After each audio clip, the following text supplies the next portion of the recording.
I never imagined retirement would feel like a second career, one that didn't include weekends, sick days, or vacations. The first hint came from my son Daniel's casual tone as he called me one Tuesday evening. "Mom, Jessica and I have a beach. House reserved in Myrtle Beach for 10 days next month. Could you stay at our place and watch the kids? Ethan has soccer practice Monday, Wednesday, and Friday.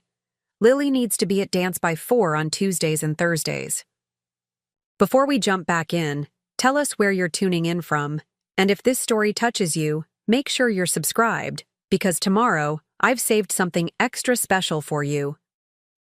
He didn't even pause to let me answer. Their summer schedules are in the family calendar. Jessica will share it with you. Oh, and the neighbor's dog barks at night sometimes, so you might want to bring earplugs. No. How are you doing? No, I know this is a lot to ask. Not even a, would this work for you? Just a detailed list of responsibilities dropped in my lap, like I had nothing better to do with my time than to reorganize my life around their vacation plans. I heard Jessica's voice in the background. Ask her if she can come a day early to help us pack. My name is Margaret Wilson, Maggie to my friends, and at 67, I thought I'd finally have time to pursue the interests I'd set aside during my 35 years as an elementary school teacher. My small ranch house in Lakeside Heights had a spare bedroom I'd converted into an art studio, with a beautiful view of the old oak tree in my backyard. I'd dreamed of spending my retirement mornings with a cup of tea, watching the light change as I worked on my watercolors. But somehow, 3 years into retirement, my easel was gathering dust, my paints were drying up in their tubes, and my calendar was filled with one thing: grandma duty. Don't misunderstand. I adore my grandchildren. Ethan, with his curious mind and endless questions about how things work, reminds me so much of Daniel at that age. And little Lily, with her imagination and theatrical flair, brings a spark of joy into any room she enters. It's just that somewhere along the way, my role shifted from grandma who visits with cookies and special outings to unpaid, full-time childcare provider. That call about the Myrtle Beach vacation wasn't unusual. It was just the latest in a pattern that had been building since my retirement. At first, it was occasional afternoons when Jessica had a big showing. She sold luxury homes. Or when Daniel had to travel for his marketing firm. Then it became regular weekends. Then school holidays. Eventually, it seemed that any time the children didn't have school, I was expected to rearrange my life to care for them. "You don't have to say yes," my neighbor Eleanor told me one afternoon, as we sat on my porch. The late spring air carried the scent of lilacs, and Eleanor's knowing eyes studied me over her reading glasses. "You're allowed to have your own life, Maggie." Eleanor was 70, a retired librarian with silver hair always pulled back in a neat bun. She'd been widowed for nearly a decade and had built a fulfilling life for herself, volunteering at the Literacy Center and traveling with her senior hiking club. She never had children, but she had firm opinions about family boundaries. "They're my grandchildren," I said reflexively. "Family helps family. There's helping, and then there's being." "Taken for granted," Eleanor replied, setting down her teacup with a definitive clink. "When was the last time you worked on a painting?" I couldn't remember. That night, I stood in the doorway of my neglected art studio. A half-finished landscape of the lake sat abandoned on the easel, the watercolors now flat and lifeless under a thin layer of dust. Beside it lay a brochure for a week-long watercolor workshop in Sedona, a dream trip I'd been putting off for 3 years. Each time I'd planned to go, something came up with the grandchildren. The next morning, I called Daniel back. "Of course I can watch the kids," I heard myself say. "Just email me their schedules." Daniel didn't even thank me. He just launched into more logistics: the neighbor's spare key location, Ethan's soccer, tournament that weekend, Lily's food preferences that had apparently changed since last month. After hanging up, I opened my calendar and wrote Myrtle Beach duty across 10 days in July. Then I picked up the Sedona workshop brochure and slipped it into a drawer. The day before their vacation, I arrived at Daniel and Jessica's sprawling two-story in Oakwood Estates, the upscale neighborhood across town from my modest ranch house. Jessica was rushing around in designer athleisure wear, barking instructions into her phone while simultaneously pointing out various notes stuck to the refrigerator. "The emergency contacts are here," she said, barely making eye contact.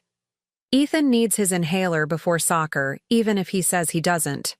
Lily won't eat anything green right now, just work around it. Oh, and we had to let the housekeeping service go last month, so if you could keep things tidy." Daniel appeared with their matching luggage, barely acknowledging me before asking if I'd picked up his dry cleaning as he'd texted me to do yesterday. I had. "Great," he said, checking his watch. "We should get going to beat traffic. Kids, come say goodbye to Grandma. She's going to stay with you while we're gone." Ethan and Lily came thundering down the stairs, launching themselves at me with genuine excitement that momentarily melted my frustrations. As I hugged them, Jessica called out last-minute reminders while heading out the door. "We'll FaceTime tonight to say goodnight," Daniel called over his shoulder, already halfway to their SUV. And just like that, I was alone with the children in a house full of responsibilities that weren't mine. That evening, as I tucked Lily into bed, she looked up at me with her big blue eyes. "Mommy says you like watching us because otherwise you'd be lonely." Something inside me went very still. "Is that what Mommy says?" I asked carefully. Lily nodded. "She told Daddy that you don't have anything else to do anyway, and we're doing you a favor. Children have a way of repeating things with unvarnished clarity." I kissed Lily's forehead and turned out the light, then sat in the hallway for a long time, those words echoing in my head. "You don't have anything else to do anyway." Was that how my son saw me? As a woman with an empty life, grateful for their demands because they gave me purpose? The painting studio flashed in my mind, the Sedona brochure, the book club I'd dropped, the senior yoga class I'd quit because it conflicted with Lily's preschool pickup. I picked up my phone and found a text from Jessica. "Can you wash Ethan's uniform tonight? He needs it for tomorrow's practice. Also, we forgot to order more coffee pods. Can you grab some? The card for household expenses is in my desk drawer. Thanks." No, how are things going? No, are the kids behaving? Not even a proper request, just more tasks assigned. That night, I slept poorly in their uncomfortable guest bed. In the morning as I made breakfast for the children, I found myself watching the clock, mentally calculating how many hours until their parents returned. 9 days, 17 hours to go. By the third day, I had settled into an exhausting routine. Up at 6 a.m. to prepare breakfast and lunch boxes, shuttling between soccer fields and dance studios, preparing meals the children only partially ate, keeping the house tidy, dealing with the endless laundry that 2 active children generate, and fielding texts from Jessica with additional requests. Could you take the comforter to the special cleaner across town? Only they know how to handle it properly. We forgot. Ethan has a science project due when he gets back. Materials are in a bag in the garage. Can you schedule the plumber? The upstairs shower is making that noise again. Each evening, Daniel and Jessica would FaceTime, showing off sunny beaches and fancy restaurants. They seemed relaxed and happy, cocktails in hand, while I sat exhausted on their sofa with 2 increasingly bored children who missed their parents. "How's everything going, Mom?" Daniel would ask, but continue before I could really answer. "Hey, did Ethan's new cleats arrive? Make sure he wears them to break them in before the tournament." On day 5, I managed to slip away during the children's afternoon screen time to call Eleanor. I sat in my car in the driveway, finally allowing myself to acknowledge how overwhelmed I felt. "They don't even see me as a person," I admitted, my voice catching. "I'm just available. A resource to be used." "Oh, Maggie," Eleanor sighed. "This isn't just about this vacation, is it?" "No," I whispered. It's been building for years. I don't know how to say no without seeming like a bad grandmother. Setting boundaries doesn't make you bad anything, Eleanor said firmly. It makes you human. After we hung up, I sat in the car staring at my reflection in the rearview mirror. The woman looking back at me seemed faded somehow, like a watercolor left too long in the sun. When had I stopped being Maggie Wilson, with hopes and dreams of my own, and become merely Daniel's mom, or the kid's grandma? The next day brought a new text from Jessica. We're thinking of extending our stay by 3 days since we're having such a wonderful time. That works for you, right? Not, would that be possible? Not, we know it's a lot to ask. Not even a proper question, just an assumption that my time was infinitely flexible, available whenever they wanted it. Preparing and narrating this story took us a lot of time, so if you are enjoying it, subscribe to our channel. It means a lot to us. Now back to the story. I stared at the message for a long time, my thumb hovering over the keyboard. 3 more days. 3 more days of soccer practice and dance lessons and meal prep and housekeeping, all while my own home sat empty, my art supplies gathered dust, and the registration deadline for the Sedona workshop, now only 2 months away, drew closer. Something inside me shifted, like a heavy stone finally dislodging after years of pressure. I began to type, then stopped. This wasn't a conversation to have over text. I deserved more than that. We all did. Instead, I wrote, "Let's discuss when. You call tonight." That evening, when the FaceTime call came through, I was ready. I waited until the children had chatted with their parents and gone upstairs to get ready for bed. Then I took a deep breath and looked directly into the camera. "About extending your trip," I began, my voice steadier than I expected. "I'm afraid that won't be possible. I have other commitments beginning the day you're scheduled to return." Daniel's face registered surprise, quickly followed by confusion. "What commitments? You didn't mention anything before." "I shouldn't have to," I replied, surprising myself with my directness. "My time is my own, Daniel. I agreed to 10 days, and I'll honor that, but I can't stay longer." Jessica leaned into the frame, her expression a mixture of irritation and disbelief. "But what could be so important? It's just 3 more days, Maggie. Just 3 more days. Just a weekend. Just a few hours. Just. How many justs had accumulated over the years, stealing pieces of my life? "I have a registration deadline for a painting workshop in Sedona," I said, lifting my chin slightly. "It's something I've wanted to do for years, and I can't put it off any longer." Daniel's eyebrows shot up. "A painting workshop? Since when do you paint?" The question struck me like a physical blow. I had been an artist long before I was his mother. I'd put my creative pursuits on hold while raising him, picked them up briefly after retirement, then set them aside again to care for his children. "Since always," I said quietly. "You used to sit beside me when I painted. You'd ask me to teach you how to mix colors." He looked uncomfortable, as if I'd reminded him of something he'd deliberately forgotten. Jessica looked impatient. "Well, can't you register online?" she asked. "You don't need to physically be at home for that." "That's not the point," I said, feeling a strange calm settle over me. "The point is that I made plans for 10 days of childcare, not 13. I have my own life, with my own priorities and commitments." Daniel's expression darkened. "Mom, we really need this time away. My job has been incredibly stressful, and Jessica has that big listing coming up." "And I understand that," I interrupted. Gently. "But my answer is still no. I'll be leaving as planned on Sunday." The call ended shortly after, with tension hanging in the air. I sat on the sofa for a long time afterward, my heart racing despite my outward calm. I had never spoken to Daniel that way as an adult. I had always been accommodating, always rearranged my life to fit his needs. Yet instead of guilt, I felt something unexpected. Relief, like I'd set down a heavy burden I'd been carrying for too long. The next morning, my phone rang early. It was Daniel.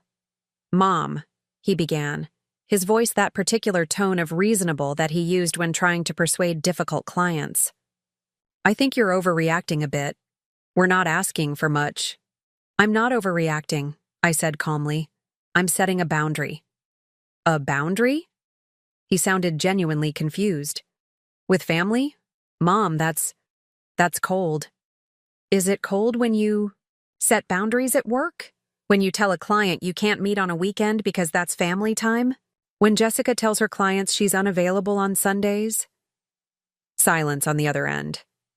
"I love Ethan and Lily," I continued. "I love being their grandmother, but that's not all I am, Daniel. I'm also a person with my own interests and needs. And it's time I remembered that." The conversation didn't end well. Daniel was upset. I heard Jessica in the background, her voice sharp with frustration. But I held firm. When Sunday came, I had the house spotless, the children's laundry done, and my bags packed by the door. Daniel and Jessica arrived looking tanned but tense. The children ran to greet them with excitement while I stood back, watching the family. Reunion with mixed emotions. "We need to talk," Daniel said to me after the initial flurry of hugs and exclamations. His tone made it clear this wasn't a request. "Not right now," I replied, picking up my bag. "I have that appointment I mentioned. We can talk later this week." I hugged the children, promised to see them soon, and walked out the door. As I drove home, my hands trembled slightly on the steering wheel, but my resolve didn't waver. That evening, sitting in my own living room with a cup of tea, I pulled out the brochure for the Sedona workshop and smoothed its creased pages. Then, I went online and registered, paying the full amount without hesitation. After, I walked into my dusty art studio and uncovered the abandoned painting on the easel. The colors had faded, but they weren't beyond revival. I picked up a brush, dipped it in water, and began to bring the landscape back to life. The days that followed my stand with Daniel were quieter than I had experienced in years. My phone, usually buzzing with requests and updates, remained largely silent. The calendar on my refrigerator, typically crammed with soccer games and dance recitals, showed empty squares of possibility. I felt both liberated and oddly hollow, like a sailboat suddenly finding itself in still waters after years of choppy seas. I spent those first few days reclaiming my space and myself. I dusted off my art supplies, organized my brushes, and ordered fresh watercolors to replace the dried-out tubes. I reconnected with old friends, accepting lunch invitations I would have declined before. I even rejoined the senior yoga class at the Lakeside Community Center, surprising Martin Flores, the director, who welcomed me back with a knowing smile. "Wondered when we'd see you again?" he said, helping me fill out the registration form. "Your grandson's soccer schedule ease up?" The question was innocent but struck a nerve. Had I been that transparent? Had my entire community watched as I disappeared into my role as Daniel and Jessica's on-demand childcare? "Something like that," I replied, not ready to explain the recent shift. It was during that first yoga class, as I struggled through poses, that had once been easy for me, that I realized how much I'd physically neglected myself. My body felt stiff, uncooperative. The instructor, a serene woman in her 70s with remarkable flexibility, adjusted my position gently. "The body remembers what the mind tries to forget," she murmured. "Give yourself time to come back to yourself." Come back to myself. The phrase echoed as I drove home, windows down to let in the summer breeze. Who was I coming back to? The Maggie before retirement. Before widowhood? Before motherhood? I wasn't sure I remembered her clearly anymore. At a stoplight, I caught sight of my reflection in the rearview mirror. Gray hair pulled back in a practical ponytail, reading glasses dangling from a chain. Around my neck, lines etched around my mouth and eyes, some from smiling, others from worry. Behind those familiar features, I searched for the woman who had once had dreams beyond family obligations, who had painted landscapes filled with light and possibility. The light changed, urging me forward. When I pulled into my driveway, I noticed Eleanor in her front yard, pruning her prized hydrangeas. She waved, garden shears in hand, and I walked over to the white picket fence that separated our properties. "You look different," she observed, studying me over her bifocals. "Lighter somehow." I leaned against the fence. I told Daniel no. Eleanor's eyebrows shot up, and a slow smile spread across her face. "Well, well, look who finally found her backbone." We laughed, and I found myself recounting the FaceTime conversation, Daniel's phone call, and my quiet departure from their house. "And now?" Eleanor asked, setting down her shears. "Now nothing," I replied with a shrug. "My phone's been quiet. I'm not sure if that's punishment or just shock." Eleanor snorted. "Probably both. People don't like it when the furniture suddenly starts talking back." "Furniture?" "That's how they've been treating you, Maggie. Like a comfortable old chair that's always there when they want to sit down. Reliable, convenient, invisible. Until needed." The description stung with its accuracy. I'd allowed myself to become background furniture in my own family's life. Useful but unnoticed. Always present but never centered. "I registered for that painting workshop," I said, changing the subject. "The one in Sedona." Eleanor's face lit up. "Good for you. When is it?" "September. 10 days in the Red Rock country, painting from sunrise to sunset." The prospect filled me with a quiet excitement I hadn't felt in years. "Perfect timing," Eleanor nodded. "The children will be back in school by then." I hadn't even considered that. For the first time in recent memory, I'd made plans without checking Daniel and Jessica's schedule, without considering the children's activities or school holidays. I'd simply chosen something I wanted and claimed it. The realization must have shown on my face because Eleanor reached across the fence to pat my arm. That's how it's supposed to work, you know. Your life, your calendar. That evening, as I was preparing a simple dinner for myself, my phone rang. It was Jessica. I took a deep breath before answering. "Maggie," she began without preamble, her voice tight with what might have been irritation or something else entirely. "We need to talk about the summer schedule."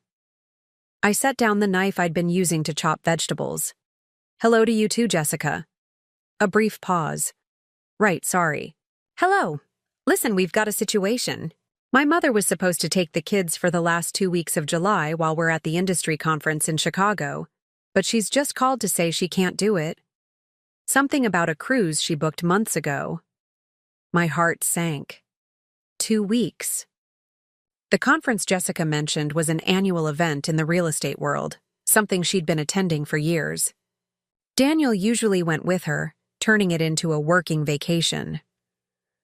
"I'm sorry to hear that," I said carefully. "That must be disappointing." Another pause, longer this time. "So, can you take them?"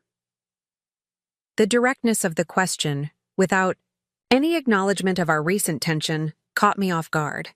Jessica was proceeding as if nothing had changed, as if my refusal to extend my stay had been an aberration rather than a boundary. "I'm not available for those 2 weeks," I said firmly, though my pulse quickened. "What do you mean, not available?" Jessica's voice rose slightly. "What could you possibly have scheduled for 2 entire weeks?" The dismissive tone, the assumption that my time couldn't possibly be filled with anything important, ignited something in me. "I don't actually need to justify my schedule to you, Jessica," I replied, keeping my voice level. "The fact is I'm not available." But this is important," she sputtered. "This conference is crucial for my business. The networking alone."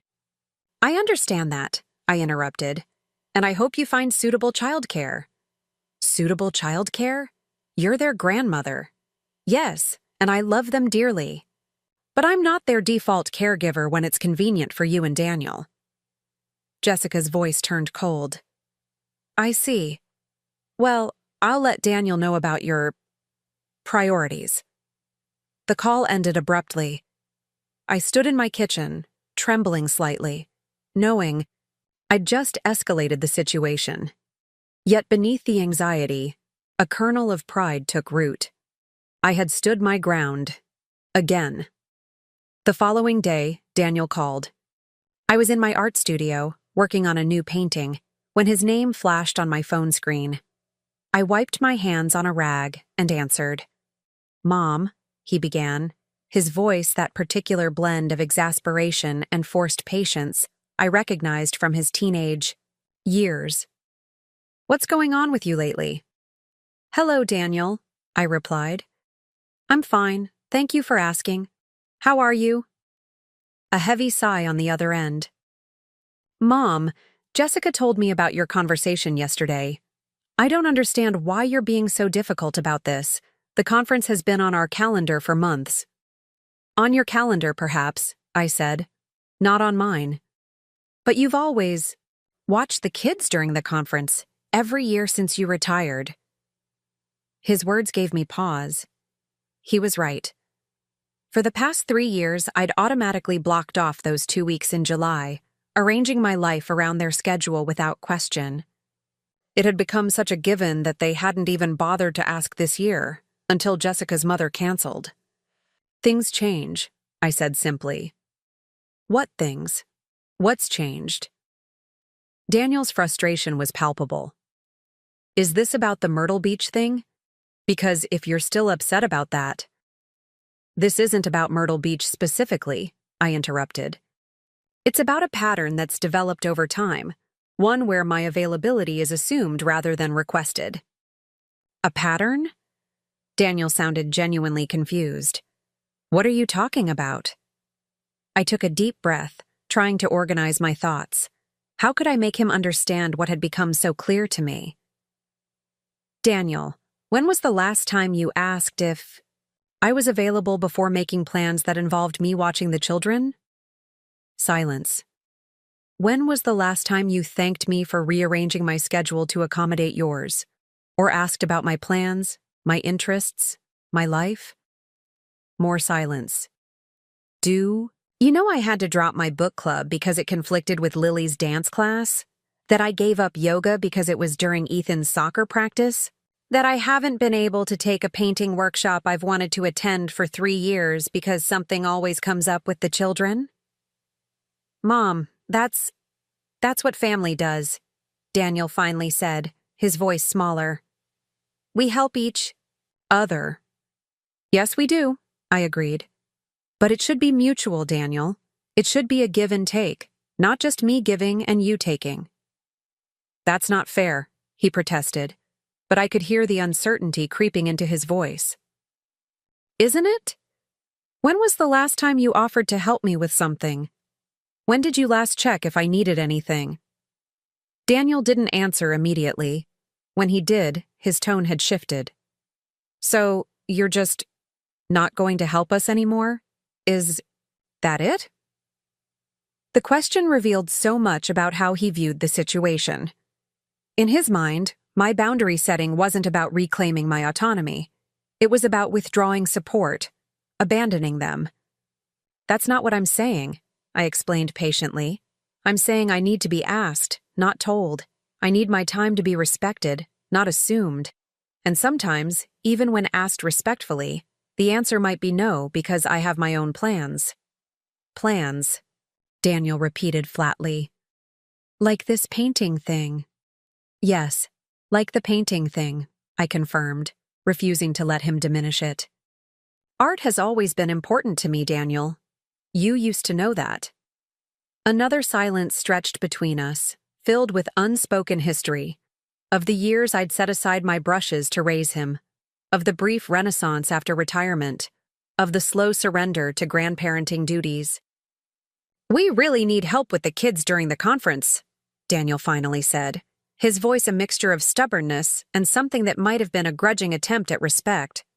Would you please consider watching them? We can work around any appointments you might have. It wasn't a perfect request, but it was progress. Still, I didn't waver. I'm sorry, but I've made other arrangements for those weeks. I'm not available. What I didn't tell him was that those other arrangements were simply plans to live my own life, to paint, to read, to join Eleanor for lunch, to attend yoga, classes to exist as Maggie Wilson rather than as Grandma on call. Daniel's disappointment was evident. Fine, we'll figure something out. After we hung up, I sat in my studio for a long time, watching the late afternoon light cast long shadows across my unfinished painting. The conversation had left me drained, but also strangely invigorated. Each time I held my ground, it became a little easier to remember who I was beyond my role as mother and grandmother. The next few days passed quietly. I fell into a rhythm of painting in the mornings, taking yoga class 3 times a week, and meeting Eleanor for coffee every Friday. One afternoon, I visited the Golden Years Center, curious about the boundaries at any age support group Eleanor had mentioned. The facilitator, Ruth Simmons, a warm-voiced widow with practical wisdom, welcomed me to observe. Many of us were raised in an era where family obligations were sacrosanct, Ruth explained after the session. Especially women. We were taught that our worth was tied to our caregiving, our self-sacrifice. Unlearning that is hard work. I nodded, recognizing myself in her words. My son thinks I'm abandoning them because I won't babysit for 2 weeks. Ruth's knowing smile told me she'd heard variations of this story many times before. They often do. When you've been the foundation for so long, they panic at the first sign of shift. But I'm not trying to punish them, I insisted. I just need to reclaim some part of myself. Of course you're not punishing them, Ruth agreed. But they might experience it that way at first. Change is uncomfortable for everyone involved. I left the center with Ruth's phone number and a promise to return the following week. Driving home, I reflected on how quickly I'd found a community of women my age who understood exactly what I was experiencing. Had they been there all along, waiting for me to look up from the demanding cycle of childcare and obligation? At home, I checked my answering machine out of habit, surprised to find a message from Jessica's mother, Patricia. We weren't close. Patricia lived across the country and had always been more hands-off as a grandmother than I had. Our interactions were typically limited to major holidays and occasional birthday calls. "Maggie, it's Patricia," her brisk voice announced. "Jessica mentioned you can't watch the children during their Chicago trip. I just wanted to touch base directly. Call me when you can." Curious, I returned her call immediately. Patricia answered on the second ring. "Thanks for calling back," she said without preamble. "Look, I'll be direct. Jessica seemed to think I'm taking a cruise during their conference, but that's not accurate. I do have a cruise booked, but it's in August, not July." I frowned, confused. "So you could watch the children during the conference?" "I could," Patricia confirmed. "But here's the thing, Maggie. I've already declined. Jessica didn't take it well, so I suspect she adjusted the timeline when explaining it to you." Something cold settled in my stomach. "I see." "Do you?" Patricia's tone sharpened. "Because it took me years to figure it out. Jessica has always been masterful at playing people against each other, especially when it comes to childcare. If I knew you had already said no, I might have reconsidered my position. That's how it works." The manipulation was so obvious now that Patricia pointed it out. Jessica had tried to use her mother's supposed unavailability to pressure me into relenting, probably assuming we wouldn't communicate directly. "Why are you telling me this?" I asked. Patricia sighed.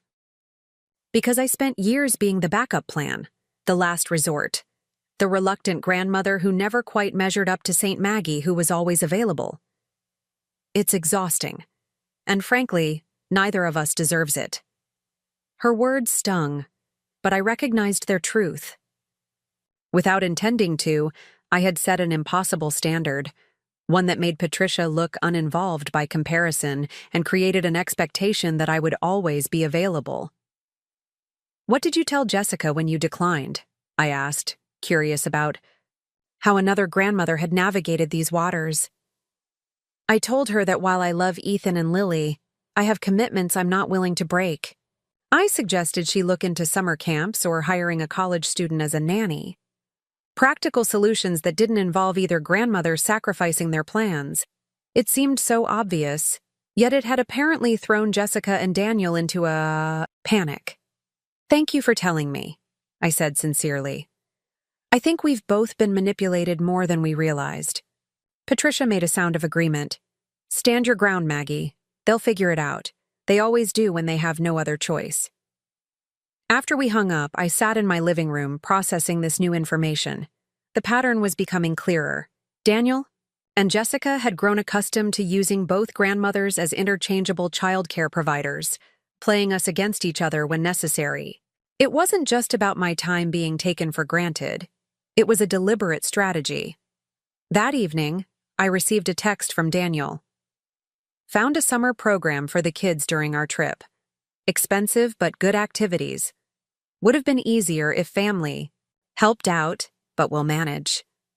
The passive-aggressive tone wasn't subtle. I typed and deleted several responses before settling on, "I'm glad you found a good program for them. I'm sure they'll enjoy it." No apology, no guilt, no justification. Just acknowledgement and positive reinforcement. Ruth would be proud. The following week brought another test of my resolve. Jessica called on Tuesday afternoon, her voice tight with barely controlled frustration. "Ethan has a fever. The school nurse called, but I'm in the middle of closing a major sale and Daniel's in meetings all day. Can you please pick him up?" This request was different, a genuine emergency rather than a convenience. I glanced at my schedule. I had yoga in an hour, but this was exactly the kind of situation where family should step up. "Of course I can get him," I said. "I'll head over right now." Jessica's relief was palpable. "Thank you, Maggie. I'll try to wrap things up early, but it might be a few hours." "That's fine," I assured her. "I'll take him to my place so he can rest." As I drove to the school, I reflected on the difference between this situation and the previous requests. This was urgent, unexpected, and Jessica had asked rather than assumed. It felt right to help in this circumstance, a freely given gift rather than an extracted obligation. Ethan was pale and miserable in the nurse's office, his normally energetic demeanor subdued by fever. His face brightened slightly when he saw me. "Grandma," he murmured, leaning against me as I signed him out. "I don't feel good." "I know, sweetheart," I said, guiding him to the car. "We'll get you home and comfortable." At my house, I settled him on the couch with a light blanket, a cool cloth for his forehead, and some children's fever reducer. As he dozed off, I moved my easel into the living room so I could paint while keeping an eye on him. The scrape of the easel legs against the hardwood floor woke him briefly. He blinked at me, then at the half-finished landscape I was working on. "That's pretty," he murmured, his voice thick with sleep. "I didn't know you could paint." The innocent observation hit me with unexpected force. My own grandson didn't know this fundamental thing about me. In his 9 years, he had never seen me as anything but his caretaker, his father's mother, a woman who appeared when needed and disappeared when not. "I've been painting since before your daddy was born," I told him, sitting on the edge of the couch. "I used to do it all the time when he was little." Ethan's fever-bright eyes studied me with new interest. "Can you teach me sometime? When I'm not sick?" "I'd love to," I said, smoothing his hair back from his hot forehead. "We'll set up a special day just for painting." He smiled faintly before drifting back to sleep. I returned to my easel, adding careful brush strokes to the canvas while occasionally checking on him. There was a certain peace in this moment, caring for my grandson while also honoring my own creativity, the two aspects of my life no longer in competition but in harmony. Jessica arrived around 6, looking harried but grateful. She paused when she saw my painting set up in the living room, her gaze moving from the canvas to Ethan asleep on the couch and back again. "You've been painting?" she asked, as if discovering I had suddenly learned to speak Mandarin. "I've been an artist all my life," I replied, setting down my brush. "I just took a break for a while." Jessica nodded absently, her attention already shifting to Ethan. "How is he?" "Fever's down a bit. He's been sleeping most of the afternoon." As Jessica gathered Ethan and his things, preparing to take him home, I noticed her glancing at my painting again. "It's good," she said awkwardly, as if complimenting a stranger. "The painting, I mean. I didn't realize." Daniel never mentioned, "You were artistic." Because Daniel had forgotten that part of me existed, or perhaps he had never truly seen it to begin with. "There's a lot about me that doesn't come up in conversations about childcare schedules," I said, keeping my tone light but pointed. Jessica had the grace to look slightly embarrassed. "Right. Well, thank you for today. I really appreciate it." "You're welcome," I said sincerely. "Any time for actual emergencies. That's what family is for." The emphasis on actual emergencies wasn't lost on her. She nodded, a thoughtful expression crossing her face before she helped a groggy Ethan to the car. After they left, I returned to my painting, adding final touches as the evening light faded. Today had clarified something important. Saying no to being taken advantage of didn't mean saying no to being a grandmother. It meant creating a healthier relationship with my family, one where I could be fully present when I did spend time with them because I was also honoring the other parts of myself. The painting workshop in Sedona was now just 6 weeks away. I'd started preparing, gathering supplies, and reading about the landscapes I would soon be capturing on canvas. Each day that passed without childcare demands felt like reclaiming another piece of myself. The woman who loved art and literature, who enjoyed quiet mornings with coffee and crosswords, who had interests and friendships that had nothing to do with her role as someone's mother or grandmother. That woman had never truly disappeared. She had simply been waiting, patient and persistent, for me to remember she existed. August arrived with a heat wave that seemed to shimmer above the asphalt and turn the air into something tangible. I kept my curtains drawn during the day, venturing out only in the early mornings for walks around Lake Haven Park before the sun reached its full strength. It was during one of these walks that I spotted Daniel across the lake, jogging along the path in athletic shorts and a moisture-wicking shirt. He hadn't seen me yet. I paused, watching him for a moment, struck by how much he resembled his father when in motion, the same determined stride, the slight forward tilt of the shoulders. James had been gone for 12 years now, but these fleeting moments of recognition still caught me by surprise, a bittersweet ache that had mellowed over time.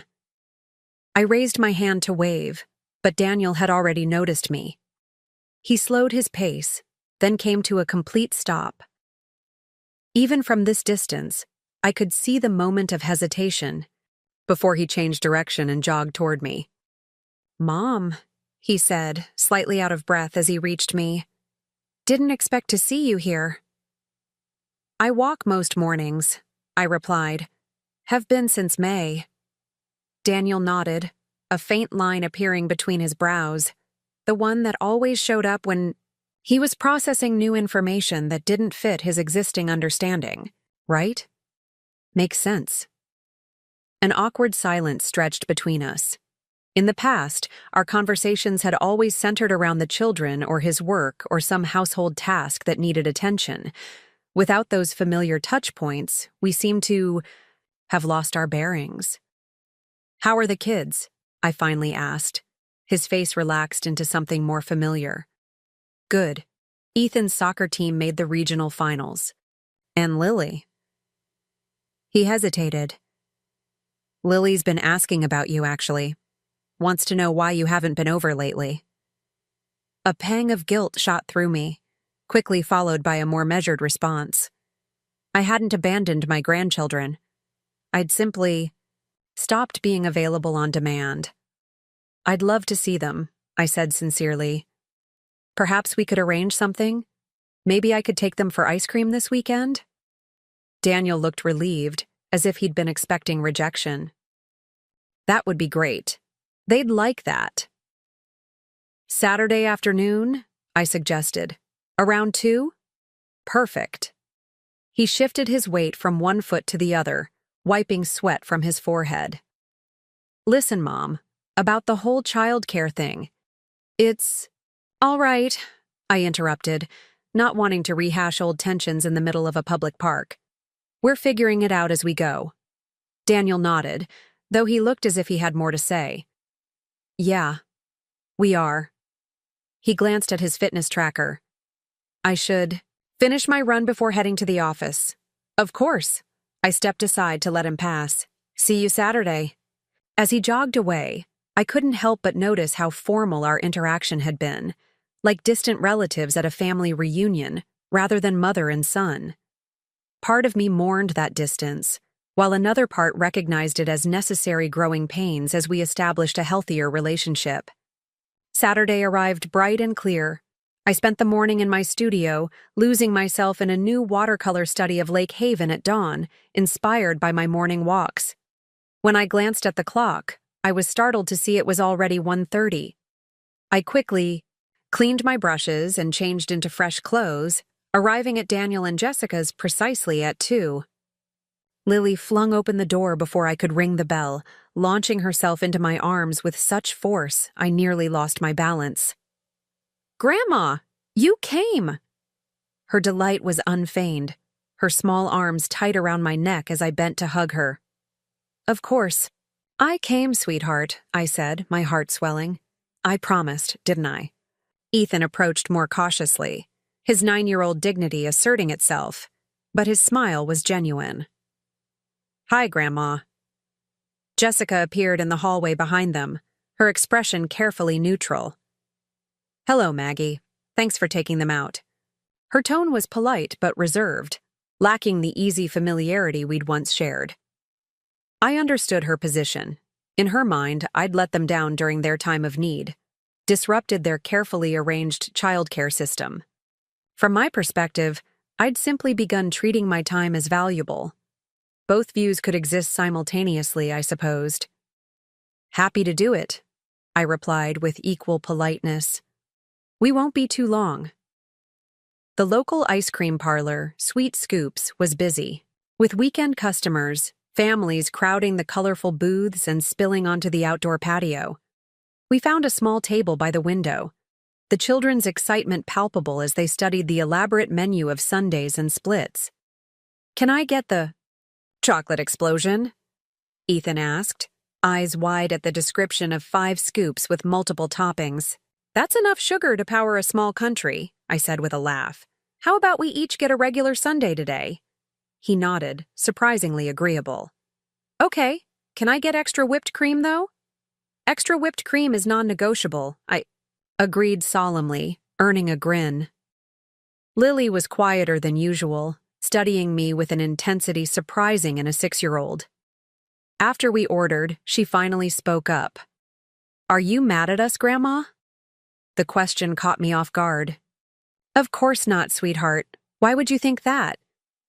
She fidgeted with her napkin, folding it into smaller and smaller triangles. Because you don't come over anymore.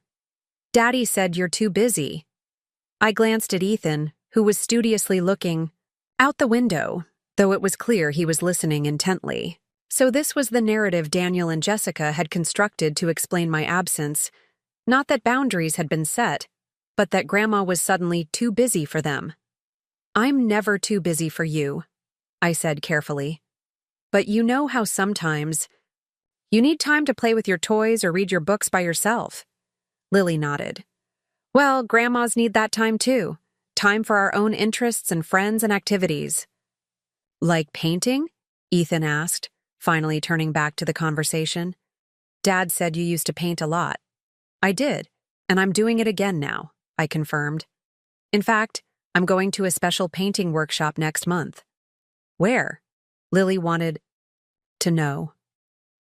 In Sedona, Arizona. It's a beautiful place with red rocks and incredible sunsets. Will you paint pictures for us? Ethan asked.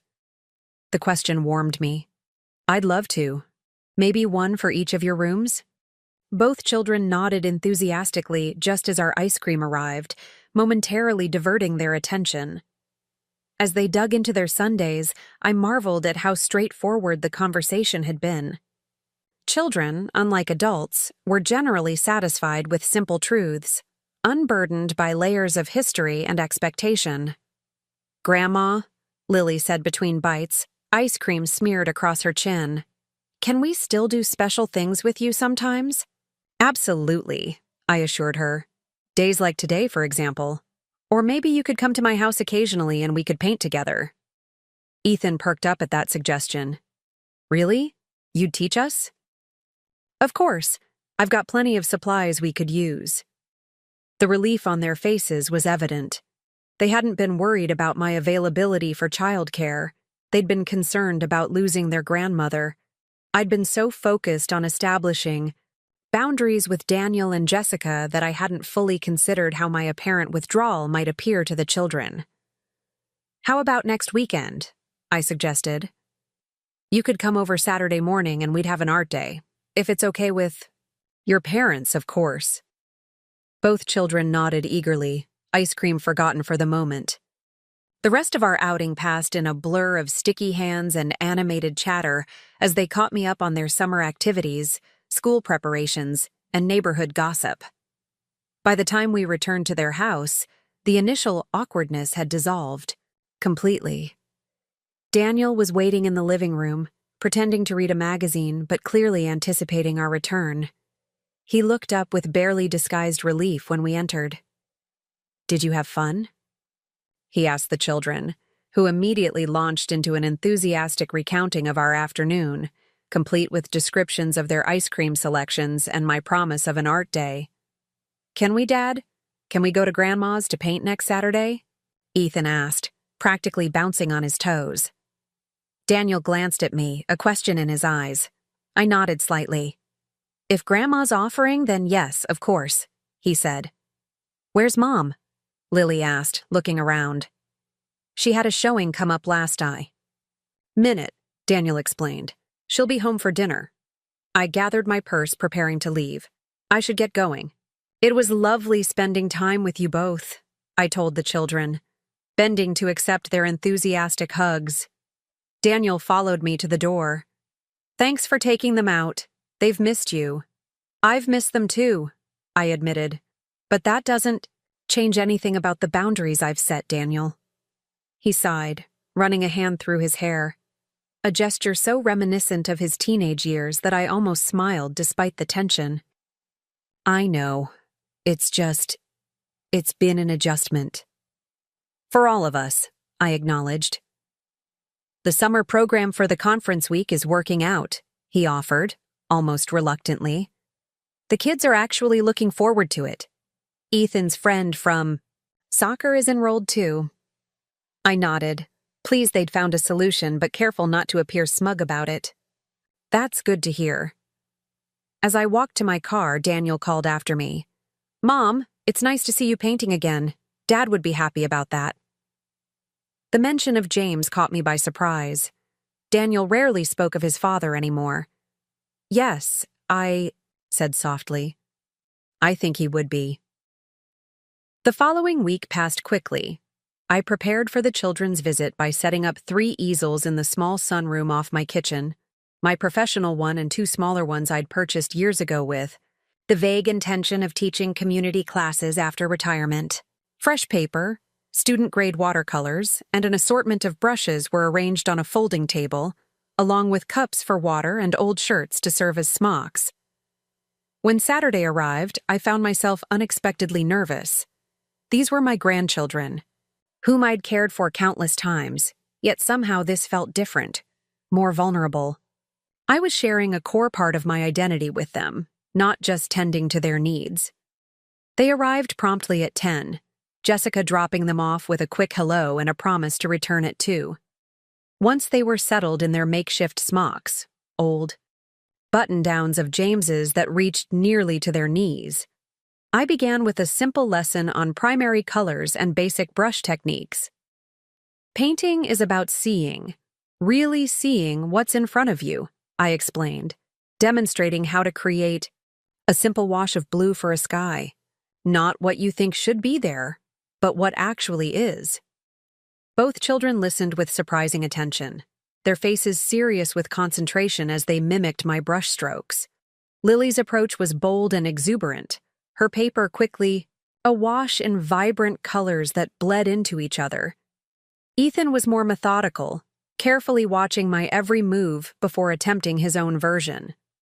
"It doesn't look like yours," he said with disappointment, comparing his sky wash to mine. "It's not supposed to," I told him. "Every artist has their own hand, their own vision. That's what makes art special." He considered this, then nodded solemnly. "Like fingerprints." "Exactly like fingerprints," I agreed, delighted by the comparison. By noon, we had graduated from simple washes to attempting a basic landscape. The kitchen table was covered with their practice sheets, some more successful than others, but all approached with genuine enthusiasm. When it was time for lunch, I had to practically pry the brushes from their hands. "Can we keep painting after we eat?" Lily asked, carefully washing her hands at the kitchen sink. "Of course. We still have the whole afternoon." Over sandwiches and apple slices, the conversation drifted to my upcoming workshop. I showed them pictures of Sedona online, the magnificent red rock formations and sweeping vistas that had captivated artists for generations. "That's where you're going alone?" Ethan asked, studying the images with interest. "Yes, for 10 days in September." "Aren't you scared?" Lily wanted to know. "To go so far away by yourself?" The question gave me pause. "A little," I admitted. "It's been a long time since I traveled alone, but sometimes it's good to do things that make you a little scared. It helps you grow." Ethan nodded as if this made perfect sense to him. "Like when I tried the high dive at the pool." "Exactly like that," I agreed. After lunch, we returned to painting with renewed energy. By the time Jessica arrived to pick them up, each child had completed a simple landscape. Their pride was evident as they carefully carried their creations to the car, Lily providing a detailed explanation of her artistic process to her mother, who listened with what appeared to be genuine interest. "Thank you for today," Jessica said as the children buckled themselves in. "They've obviously had a wonderful time." "It was my pleasure," I replied sincerely. "We should do it again sometime." For the first time in months, Jessica's smile seemed authentic. They'd like that. As they drove away, I felt a profound sense of satisfaction. I had shared something meaningful with my grandchildren, not just my time or attention, but a piece of who I was fundamentally. And in doing so, I had begun to bridge the distance that had formed between us, but on terms that honored my newfound boundaries. The following week, Eleanor and I met for coffee at the Daily Grind, our regular Friday morning ritual. As I recounted the painting day with my grandchildren, Eleanor listened with a knowing smile. "It's starting to work, isn't it?" she observed. "The new dynamic." "Slowly," I admitted. "There are still moments of tension, especially with Jessica. But with the children, it's almost easier now, more authentic somehow." Eleanor stirred her tea thoughtfully. "Because you're showing them the real you, not just the convenient version." The statement resonated deeply. For years, I had presented a carefully curated version of myself to my family, endlessly accommodating, without needs or desires that might inconvenience them. The real Maggie, with her passion for art and literature, her need for solitude, her own dreams and plans, had been relegated to the background. "Speaking of the real you," Eleanor continued, "are you ready for Sedona?" It's coming up soon, isn't it?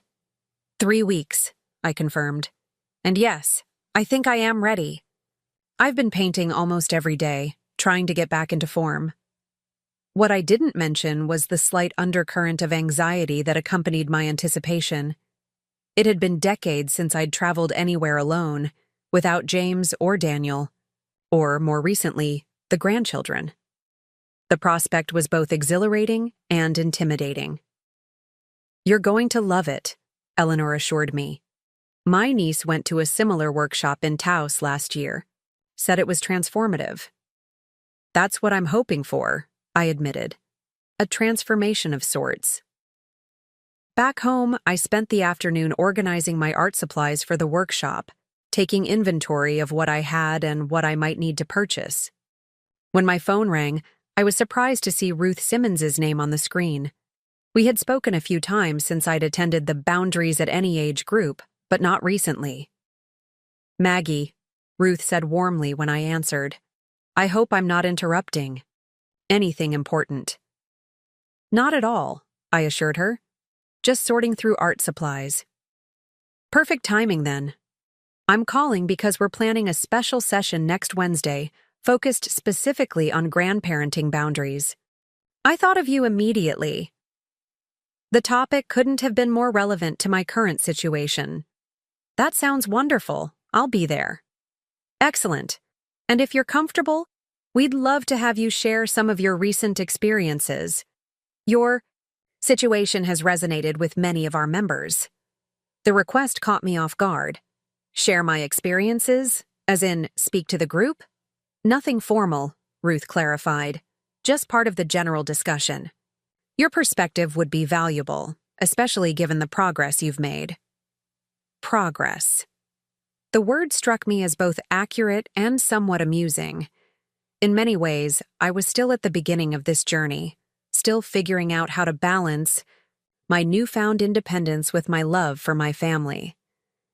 "I'd be happy to contribute," I said, surprising myself with my willingness. After hanging up, I returned to my supply inventory with renewed purpose.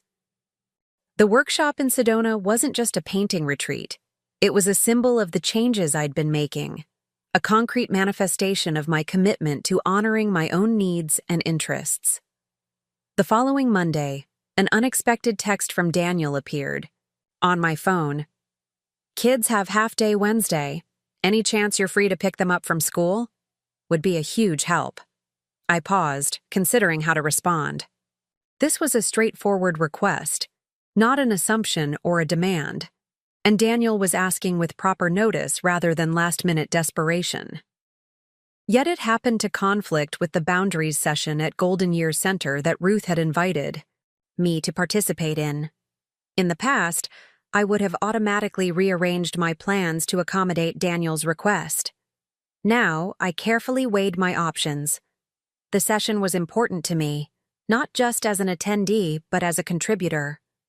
It was an opportunity to solidify my own understanding of healthy boundaries while potentially helping others in similar situations. "I have a prior commitment on Wednesday afternoon," I texted back.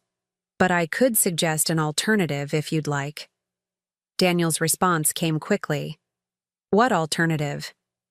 "I could pick them up Thursday instead, if that would help. Or I'm free. Friday afternoon." A longer pause this time before his reply. "Thursday would work. Jessica has showings all afternoon. Could you get them at 3:30 and keep them until dinner?" "Happy to," I confirmed. "I'll pick them up from school and take them to my house. What time would you like me to bring them home?" 6:30? I'll make sure dinner is ready." "Perfect. See? You then." The exchange left me with a sense of quiet satisfaction. I had maintained my boundary around Wednesday's commitment, while still offering support on terms that worked for me. And Daniel had accepted the alternative without argument. Or guilt-tripping. Progress indeed. Wednesday's session at the Golden Year Center exceeded my expectations. The room was fuller than usual, with perhaps 20 seniors gathered in a loose circle, most of them women, but a few men as well. Ruth welcomed everyone warmly before introducing the topic. "Grandparenting is often described as pure joy.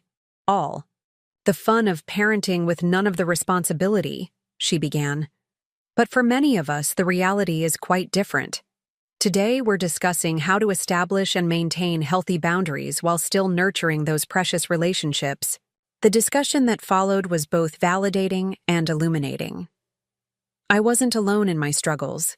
Around the circle, grandparents shared similar experiences of being taken for granted, of having their time and energy assumed rather than requested, of feeling trapped between their love for their grandchildren and their desire for independence.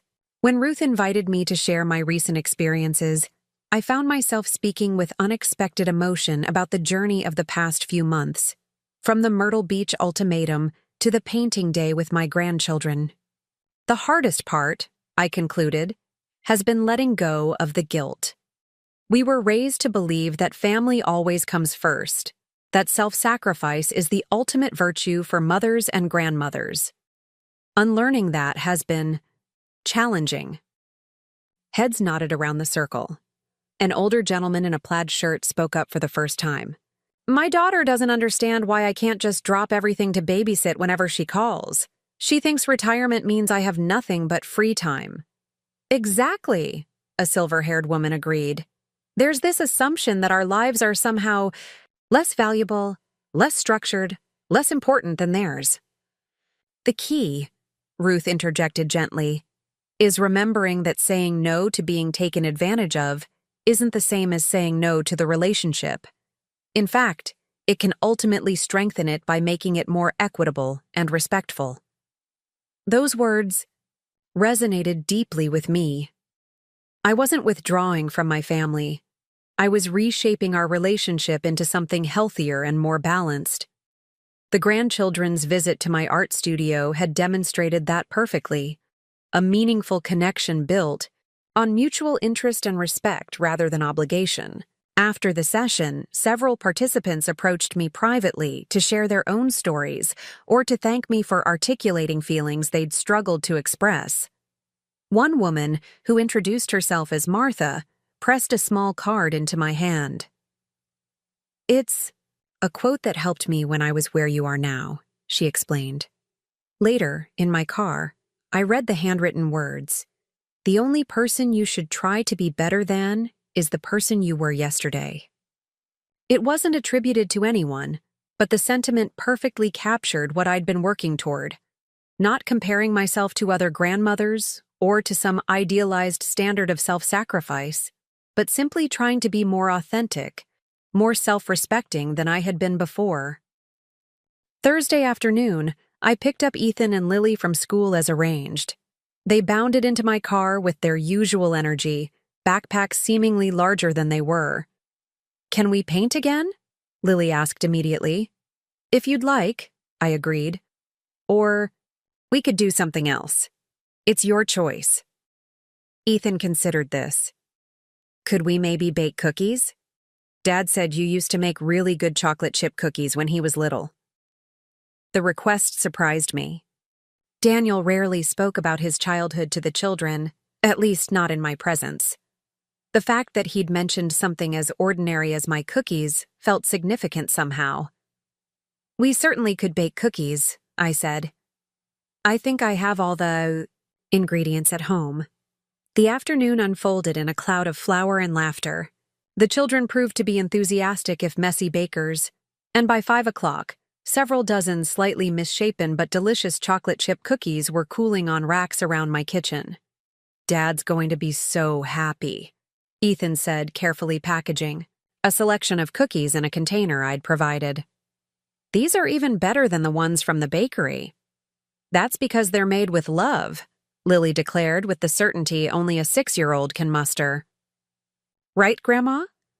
Absolutely right, I agreed, tapping her flour-dusted nose affectionately. As promised, I delivered them home at 6:30. Daniel answered the door in an apron, the smell of spaghetti sauce wafting from the kitchen behind him. Right on time, he said with a smile. How was your afternoon? We made your cookies, Ethan announced, proudly presenting the container. The ones you told us about. Daniel's expression softened as he accepted the gift. Mom's famous chocolate chip cookies? Wow, I haven't had these in years. You'll have to share, I teased gently. We'll see about that, he replied with a wink toward the children, who giggled. The moment was easy, natural, the kind of warm, family interaction that had once been commonplace but had become increasingly rare as tensions rose over childcare expectations. It felt like a glimpse of what our relationship could be moving forward, loving and supportive, but with healthy boundaries intact. As I drove home, I reflected on the changes of the past few months. The journey had not been easy, and there were, undoubtedly, more challenging conversations ahead. But for the first time, I could clearly envision a future where I was both a devoted grandmother and a woman with her own fulfilling life, not one at the expense of the other, but both in balanced harmony. The Sedona workshop was now just 2 weeks away. Each passing day brought me closer to this significant milestone, this declaration of independence and self-respect. I had stood my ground, weathered the initial resistance, and begun to forge a new kind of relationship with my family, one based on mutual respect rather than one-sided sacrifice. As Martha's card had suggested, I was becoming better than the person I had been yesterday. Not perfect, not without doubts or occasional backsliding, but steadily moving forward on the path I had chosen for myself. The road ahead might still have bumps, but I now had faith in my ability to navigate them without losing myself along the way. The week before my departure for Sedona, I received an unexpected invitation, a text from Jessica asking if I'd like to join them for dinner on Saturday evening. Just the adults, she specified. Daniel's parents are taking the kids overnight. I read the message several times, trying to discern the intent behind it. Was this an olive branch, a peace offering before my trip? Or perhaps they had some new request they thought would be better presented in person, over a meal where social niceties might make it harder for me to refuse. After some consideration, I replied, "Thank you for the invitation. I'd be happy to join you." Whatever their motivation, I decided to approach the evening with an open mind. The past weeks had shown glimmers of a new understanding between us. Perhaps this dinner was simply an opportunity to build on that foundation. Saturday evening brought a gentle rain that pattered against my windshield as I drove to Daniel and Jessica's house. The neighborhood streets glistened under the streetlights, and the glow from windows created inviting rectangles of warmth against the gray dusk. I parked in their driveway behind Daniel's car, noting Jessica's wasn't there yet. Likely, she was showing a property, as weekend evenings were prime time in her business. Daniel opened the door before I could ring the bell, greeting me with a kiss on the cheek and taking my rain jacket. "Perfect timing," he said. "Jessica just called. She's on her way. Her showing ran long." The house was uncharacteristically quiet without the children's energy. As Daniel led me to the living room, I noticed small changes since my last visit. New throw pillows on the sofa, framed photographs I hadn't seen before, including one of the children with me from our painting day, their proud smiles showcasing their finished landscapes. "Can I get you something to drink?" Daniel offered. "Wine?" I opened a nice Cabernet. "That would be lovely," I agreed, settling onto the sofa. Daniel disappeared into the kitchen, returning moments later with 2 generously filled glasses. He handed one to me, then sat in the armchair adjacent to the sofa rather than across the room, a small gesture that didn't escape my notice. "Dinner's almost ready," he said. "Just waiting on the roast to rest. Jessica wanted to try that recipe you used to make, the one with rosemary and garlic." I couldn't hide my surprise. My pot roast recipe? I didn't think Jessica was interested in my cooking. Daniel had the grace to look slightly embarrassed. "She's been asking more questions about you lately. About what you were like when I was growing up, things you used to do." "Has she now?" I took a sip of wine, considering this information. "That's unexpected." Daniel swirled the wine in his glass, watching the ruby liquid cling to the sides. "I think she's trying to understand you better." We both are. Before I could respond, the front door opened, bringing a gust of cool air and the sound of Jessica's voice calling out, "I'm home! Sorry I'm late!" She appeared in the doorway a moment later, professionally dressed but slightly dampened by the rain, her usually perfect hair frizzed at the edges. "Maggie, you're here already." "Wonderful." Her smile seemed genuine if a bit harried. "Let me just freshen up quickly and we can eat." As she hurried upstairs, Daniel and I fell into somewhat stilted conversation about the weather, his work, and my upcoming trip. There was an underlying tension to the exchange, both of us seemingly waiting for Jessica's return before addressing anything of substance. When Jessica rejoined us 15 minutes later, changed into more casual clothes with her hair smoothed back, the dining room table was already set. Daniel had moved efficiently during her absence, transferring serving dishes from kitchen to table, lighting candles and pouring water. "It smells amazing," I commented as we took our seats. "Just like when Daniel was little." Jessica beamed. "I followed your recipe exactly. Daniel found it in that old notebook you gave him years ago." The meal began with pleasant, if somewhat cautious, conversation. We discussed the children's school preparations for the fall, Jessica's real estate market, and Daniel's recent promotion at work. It was the kind of surface-level family chat we might have had at any Sunday dinner in the past, yet something felt different. There was an attentiveness from both Daniel and Jessica that had been missing before. They asked follow-up questions about my plans for Sedona, seemed genuinely interested in the workshop curriculum, and didn't interrupt when I spoke. As Daniel served coffee and Jessica brought out a store-bought cheesecake for dessert, I finally addressed the elephant in the room. "This has been lovely," I said, setting down my coffee cup. "But I'm curious about the occasion. Is there something specific you wanted to discuss?" Daniel and Jessica exchanged glances, the kind of wordless communication that develops between couples over years of shared experiences. Jessica nodded slightly, and Daniel cleared his throat. "Actually, yes," he admitted. "We wanted to talk to you before you leave for your trip." I steeled myself, expecting perhaps another childcare request or some new expectation they hoped I would fulfill upon my return from Sedona. "Mom," Daniel began carefully, "Jessica and I have been doing a lot of thinking, and, well, we owe you an apology." Of all the things I had anticipated, an apology wasn't among them. I remained silent, waiting for him to continue. "We've taken you for granted," he said, his voice containing a hint of the little boy who had once tearfully confessed to breaking my favorite vase. "For years, really. We assumed your time was always available to us, that our needs automatically came before yours." Jessica leaned forward, her expression serious. "When you first started setting boundaries, I was angry. I thought you were being selfish, choosing yourself over family." "Over the children," I corrected gently. "Yes," she acknowledged with a faint flush. "That's exactly it. In my mind, saying no to us was the same as saying no to Ethan and Lily. But that's not fair, is it? They're our responsibility, not yours." The frankness of her admission took me aback. "What changed your perspective?" Jessica glanced at Daniel before answering. "Honestly? A few things.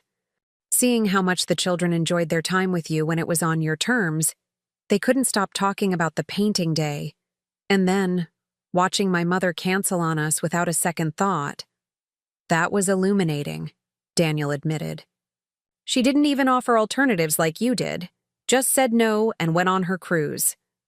"And the programs we found for them during our conference?" Jessica added. "Ethan and Lily loved them. They made new friends, tried activities we'd never have thought to introduce them to. Sometimes what seems like a setback actually opens up new opportunities." I took a sip of my coffee, processing their words. The conversation was heading in a direction I hadn't anticipated, and I wanted to give it the thoughtfulness it deserved. "There's something else," Daniel said, his voice growing softer. I spoke with Dad's sister last month, Aunt Claire. I raised an eyebrow. Claire lived across the country and rarely kept in touch. She and James had never been particularly close, their relationship cordial but distant. She mentioned something that's been on my mind ever since, Daniel continued. She said that after I was born, you gave up a scholarship to that art program in New York. I never knew about that. The memory surfaced like a stone rising from the bottom of a lake, the thick envelope with the acceptance letter. The elation followed swiftly by the realization that I couldn't possibly leave my infant, son and husband, to study painting in New York for a year. I had tucked the letter away without mentioning it to anyone except James, who had offered to make it work somehow, but seemed relieved when I declined. It wasn't the right time, I said simply. We were just starting our family. But it was important to you, Daniel pressed. Claire said you'd been working toward that opportunity for years. I shrugged, uncomfortable with the direction of the conversation. Life is full of choices. I made mine. And then you made more choices, Jessica said quietly. To be available whenever we needed you.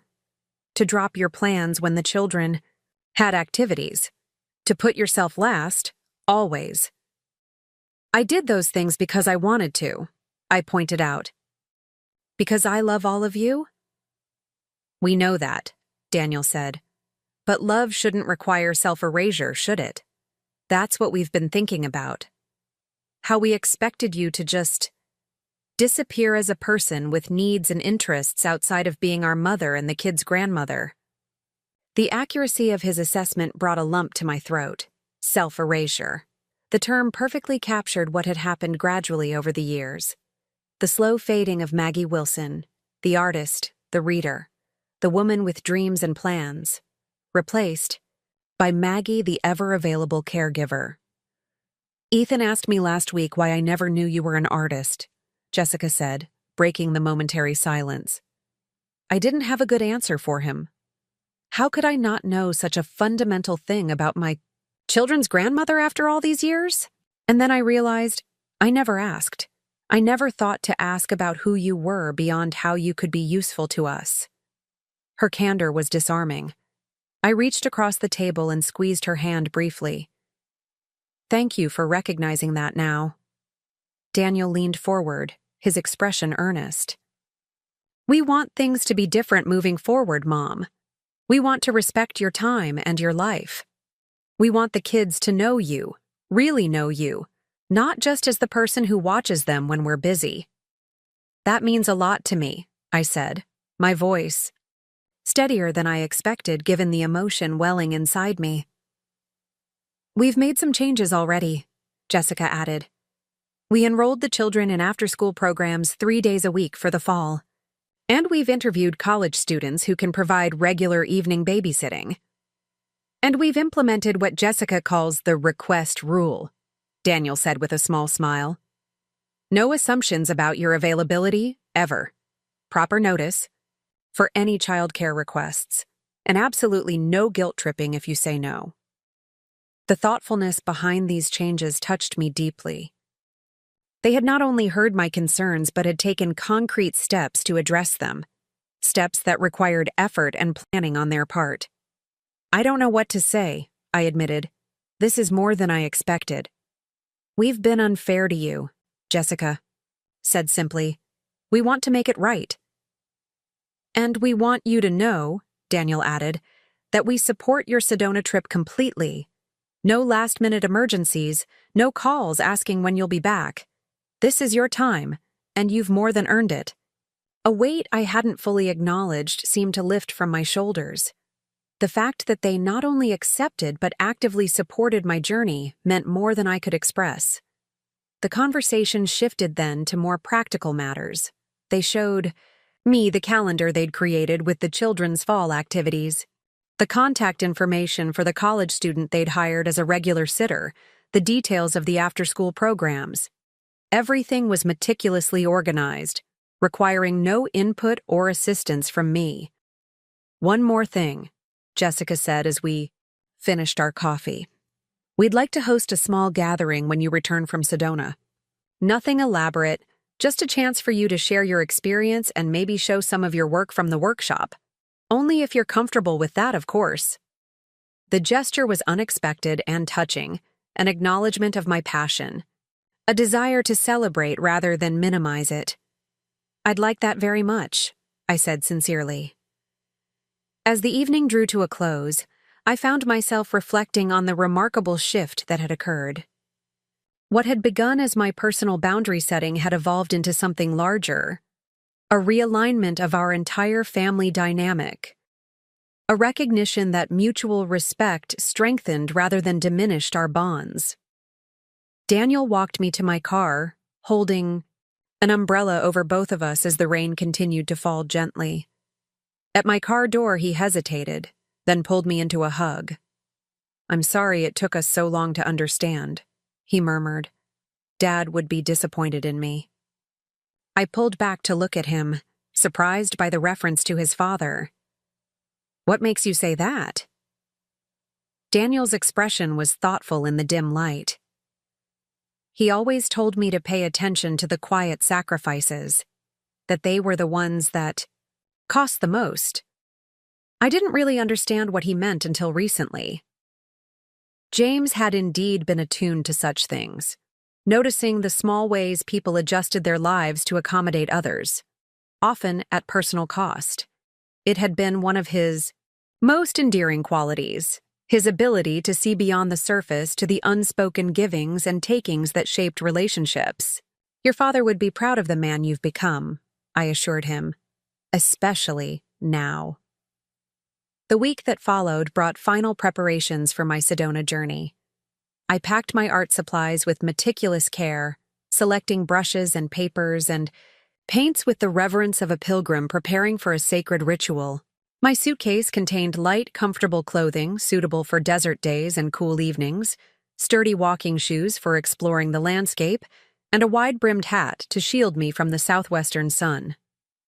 Eleanor came over the day before my departure, bearing a gift, a beautiful leather-bound sketchbook. "For your thoughts and impressions," she explained. "Sometimes words capture what paint cannot." Ruth called to wish me well and to remind me that the boundaries at any age group would be eager to hear about my experiences upon my return. "You're becoming something of an inspiration, you know," she told me. "Several members have started setting their own boundaries after hearing your story. Even Patricia, Jessica's mother, sent a brief text. Enjoy your workshop. Boundaries are beautiful things." The morning of my departure dawned clear and bright. I had arranged for a car service to take me to the airport, insisting that Daniel and Jessica not disrupt their workday. Still, I was surprised to hear a car in my driveway an hour before my scheduled pickup time. Looking out the window, I saw not the expected town car, but Daniel's SUV. All four of them, Daniel, Jessica, Ethan, and Lily, piled out, the children carrying handmade cards and a small gift bag. "Surprise!" Lily called out as I opened the door. "We came to say goodbye." Ethan handed me the gift bag solemnly. "It's for your trip, so you don't forget us while you're painting."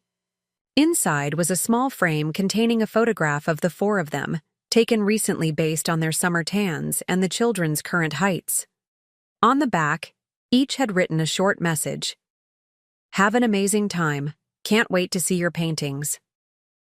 Daniel, enjoy every moment. You deserve this." Jessica, paint some awesome pictures. Love you. Ethan, I'm proud of you, Grandma. Lily, with help spelling, I suspected. Lily's message in particular brought tears to my eyes. Proud of me. Such a simple sentiment, yet it captured everything about our evolving relationship. The recognition that I was a person with my own accomplishments and aspirations, worthy of pride just as they were worthy of mine. "We wanted to see you off properly," Jessica explained. "The children have been planning this all week." "We'll drive you to the airport," Lily announced. "Daddy said we can go all the way to the security line." Daniel shrugged, smiling. "If that's okay with you? We thought it might be nicer than a taxi." "It's perfect," I assured them, touched beyond words by the gesture. The drive to the airport was filled with the children's excited chatter about what I might see in Arizona, interspersed with last-minute questions about when exactly I would return, and promises to water my plants in my absence. There was no talk of childcare schedules or logistical arrangements, just family sharing in the anticipation of an adventure. At the airport drop-off, the children hugged me tightly, extracting promises for postcards and souvenirs. Jessica embraced me next, whispering, "Thank you for teaching us all a valuable lesson." Daniel was last, his hug reminiscent of his childhood, tight and slightly too long, as if hesitant to let go. "Have the time of your life, Mom," he said. "You've earned every minute of it." As I walked toward the terminal, rolling my suitcase, behind me, I turned once to wave. They were still there, all four of them, waving back enthusiastically. The sight filled me with a complex emotion, not the guilt or anxiety I might have felt months ago at leaving them, but a warm certainty that I was exactly where I needed to be, doing exactly what I needed to do. The security line moved quickly for a morning flight. As I placed my carry-on on the conveyor belt, I noticed the TSA agent glancing at my boarding pass. "Sedona?" she commented. "Beautiful place. Special occasion?" "Yes," I replied with a smile. "It's a painting workshop, something I've wanted to do for years." "Traveling alone?" she asked, in that way security personnel have of making casual conversation while assessing passengers. "Yes," I said again, the word feeling more powerful each time I spoke it. "Just me." Her eyes crinkled with a smile above her mask. "Good for you. Enjoy every minute." Beyond security, the airport terminal buzzed with morning activity, business travelers tapping on laptops, families corralling sleepy children, baristas crafting elaborate coffee drinks for the caffeine-deprived. I found a quiet corner near my gate and took out my phone, intending to send a quick text to Eleanor letting her know I'd arrived safely at the airport. To my surprise, I had several unread messages, one from Ruth wishing me a safe journey, another from Martha of the Boundaries group sending good thoughts, and even one from Martin at the community center reminding me that my spot in yoga class would be waiting upon my return. The realization struck me powerfully. In the month since I'd begun setting boundaries with my family, I had rebuilt a community of my own. These people, Eleanor, Ruth, Martha, Martin, and others, had entered my life not because of my relation to someone else, but because of who I was in my own right. They valued me as Maggie the artist, Maggie the friend, Maggie the woman with thoughts and interests and boundaries. Boarding began about 20 minutes later. As I settled into my window seat, I felt a sense of profound rightness. 6 months ago, I would never have imagined myself here, alone on a plane bound for Arizona, art supplies carefully packed, a workshop awaiting that was entirely for my own fulfillment. The journey ahead was not just geographical, but symbolic, a physical manifestation of the internal journey I'd been on since that first refusal to extend my childcare duties. The plane began its taxi down the runway, gathering speed until the Atskau, moment of liftoff, when gravity yielded to flight. As we climbed above lakeside heights, I caught a glimpse of familiar landmarks, the lake glinting in the morning sun, the community center where I'd found unexpected support, the neighborhood where my small ranch house sat. From this height, everything looked different, the details blurring into patterns, the whole more apparent than its parts. Like my own life, I thought. Sometimes you need distance to see the patterns, to understand the choices that have shaped you and the changes still possible. The plane banked west, and lakeside heights disappeared beneath a layer of clouds. Ahead lay Sedona, with its red rocks and artist community, its transformative landscape and new possibilities. For 10 days, I would be simply Maggie Wilson, artist and student, absorbing new techniques and perspectives, creating work that expressed my unique vision. And then I would return. Not to the life I had left, but to something new and still, evolving. A life where I was both grandmother and artist, both nurturer and individual, both giver and receiver. A life of balance rather than sacrifice, of boundaries that strengthened rather than diminished relationships. As the plane leveled at cruising altitude, I took out the small sketchbook Eleanor had given me and began to write. Not about the past, or even the present, but about the future I now knew was possible. A future where standing up for myself didn't mean standing apart from those I loved, but rather standing more authentically within the circle of family and community. The revelation was as clear as the sky outside my window. In reclaiming myself, I hadn't lost my family. I had, instead, created the foundation for a more genuine connection with them, one based on mutual respect rather than expectation, on love freely given rather than obligation grudgingly fulfilled. It wasn't perfect, and there would undoubtedly be missteps and readjustments ahead, but the direction was set.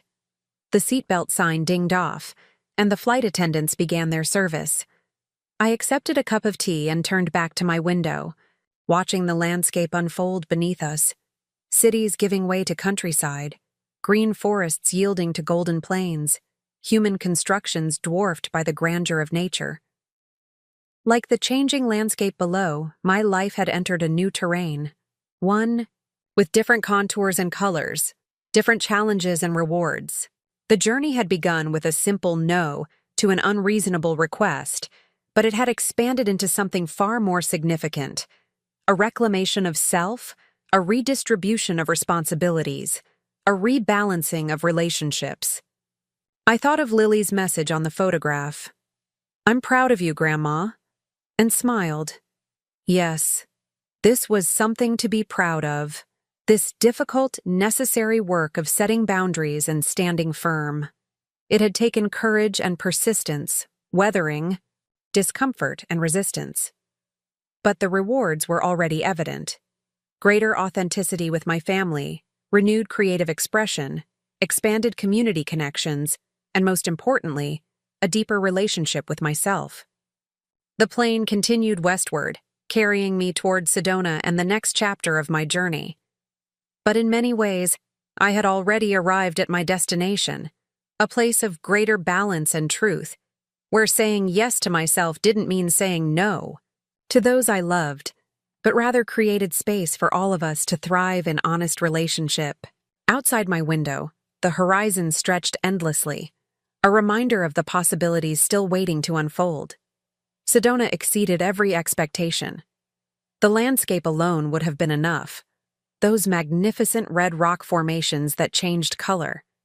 With the shifting light, from deep rust at dawn, to brilliant vermilion at midday, to soft coral at sunset. But coupled with the workshop experience, it became truly transformative. Our instructor, Vivian Morales, was a force of nature herself. A 75-year-old painter with wild silver curls and turquoise jewelry who had been capturing the Southwest on canvas for over 50 years. She pushed us beyond technical skill into something more profound, more personal. "Don't paint what you see," she would say, gesturing toward Cathedral Rock or Bell Tower with a brush-laden hand. "Paint what you feel when you see it. Anyone can copy nature. Artists translate it." There were 12 of us in the workshop, ranging in age from a 30-something graphic designer on sabbatical to an 82-year-old retired physician. Each morning began with demonstrations and technical instruction, followed by afternoons in the field, setting up our easels on carefully selected sites that Vivian insisted offered the perfect dialogue between light and stone. The evenings were for critique and camaraderie, gathering in the lodge's common room to discuss our day's work over wine and locally sourced cheese. It was during these sessions that I found myself opening up about my journey. Not just as an artist, but as a woman reclaiming her identity after decades of putting others first.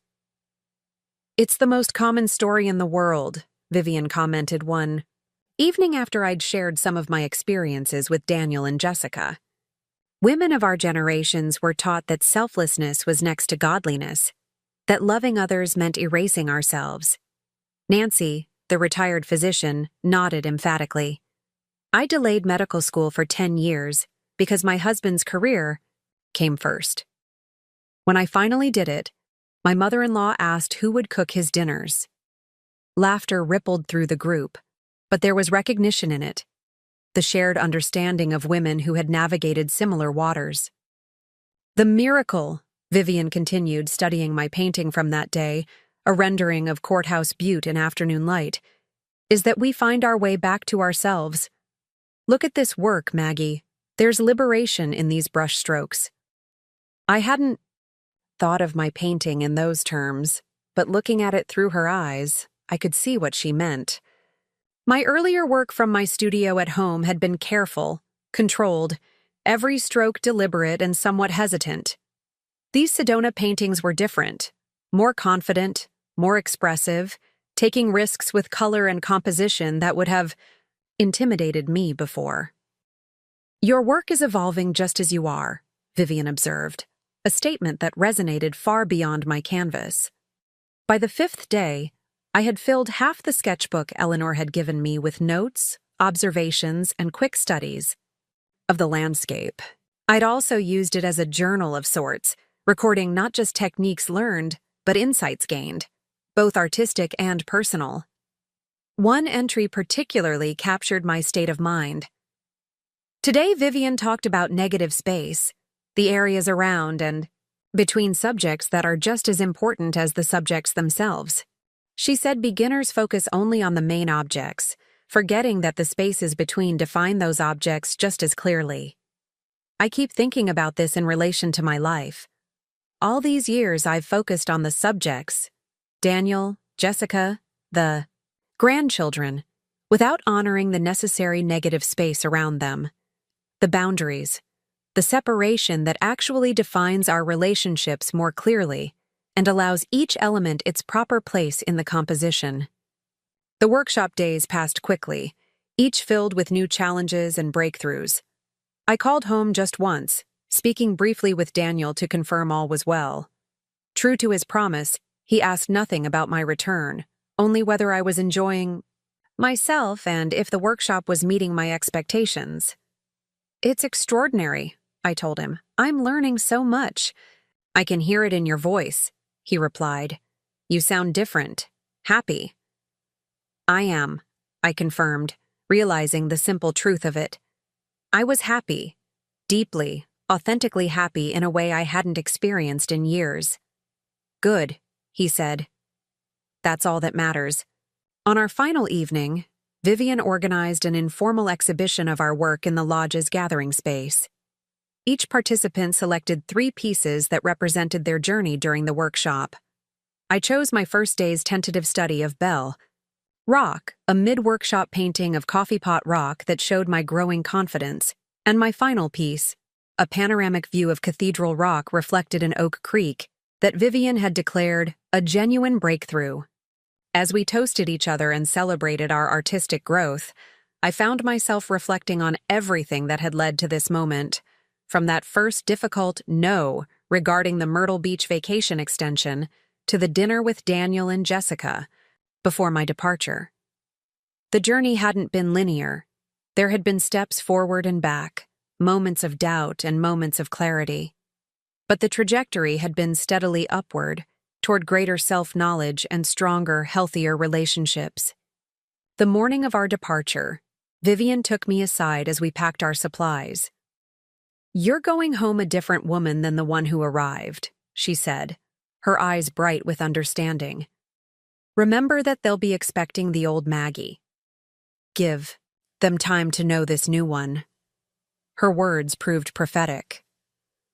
When I arrived at Lakeside Airport, Daniel was waiting at the baggage claim, a bouquet of autumn flowers in hand. His smile was warm, but I caught the flicker of surprise in his eyes as he took me in, as if he were seeing a stranger wearing his mother's face. Welcome home, he said, embracing me. You look different. I laughed. It's just a tan, and maybe a few new wrinkles from squinting in the desert sun. But it was more than that, and we both knew it. The physical changes were minimal, perhaps a bit more definition in my posture, a new lightness in my step. but the internal transformation was profound and somehow visible on the surface. "The kids can't wait to see you," he said as we loaded my luggage into his car. "They've been counting down the days. Lily even made a paper chain to tear off one link each morning." The thought of my grandchildren eagerly anticipating my return filled me with warmth. I've missed them too. And I've brought them something special. In addition to the obligatory souvenirs, turquoise bracelets, and miniature cacti that wouldn't last a month in our climate, I had painted 2 small studies specifically for their rooms. Ethan's captured the dramatic red cliffs against an azure sky, while Lily's featured a sunset palette with a small hummingbird hovering near blooming cacti. "You painted those for them?" Daniel asked, glancing at the carefully wrapped canvases on the back seat. "They'll be thrilled." "I thought they might enjoy having original art," I said. "Something uniquely theirs." As we drove through familiar streets toward my house, Daniel filled me in on the happenings of the past 10 days. Ethan's soccer team advancing to state finals, Lily being selected for a special reading program, Jessica closing on a luxury property she'd been pursuing for months. Normal family updates, shared without expectation or agenda. "And what about you?" I asked. "How did the childcare arrangements work out while I was away?" Daniel chuckled. "There was an adjustment period. The sitter canceled twice, which meant some schedule juggling. But we managed. Jessica took a day off. I worked from home one afternoon. The world didn't end." The casual way he described these accommodations, so different from the drama that might have ensued months ago, spoke volumes about the shift in their perspective. "The dinner is still on for Saturday," he added as we turned onto my street. "Just family and a few close friends. Nothing elaborate, but Jessica wanted to make it special." "That's very thoughtful," I said, touched by the gesture. My house looked exactly as I'd left it, though Eleanor had placed a vase of fresh flowers on the entry table and a welcome home sign made by the grandchildren hung on the living room wall. Daniel helped carry my luggage inside, then discreetly excused himself. "You probably want to unpack and rest," he said. "We'll see you Saturday, if not before." The thoughtful consideration, giving me space to decompress rather than immediately overwhelming me with family demands, was yet another sign of our evolving relationship.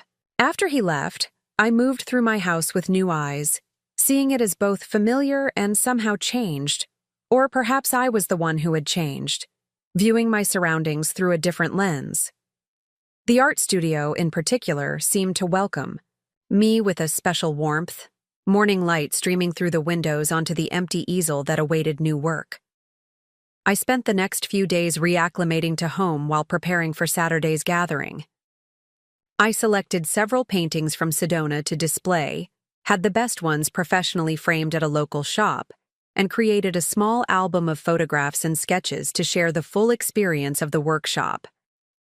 Eleanor came over for coffee the day after my return, eager to hear about every aspect of the trip. As we sat in my sunroom, autumn light filtering through the windows, I found myself speaking about the experience with an eloquence that surprised me. "It wasn't just about painting," I explained, showing her the sketchbook she'd given me, now filled with observations and insights. "It was about seeing, really seeing, both the world around me and myself within it." Eleanor nodded, understanding, in her eyes. "And now that you're back, how does it feel to return to regular life?" The question gave me pause.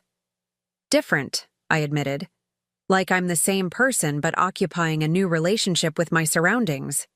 Does that make any sense?" "Perfect sense," Eleanor assured me.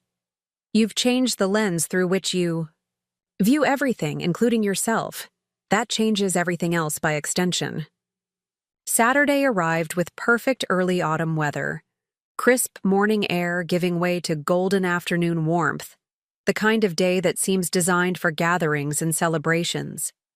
I dressed with particular care, selecting a deep teal blouse that complemented my desert tan and silver jewelry purchased in Sedona. The doorbell rang precisely at 3.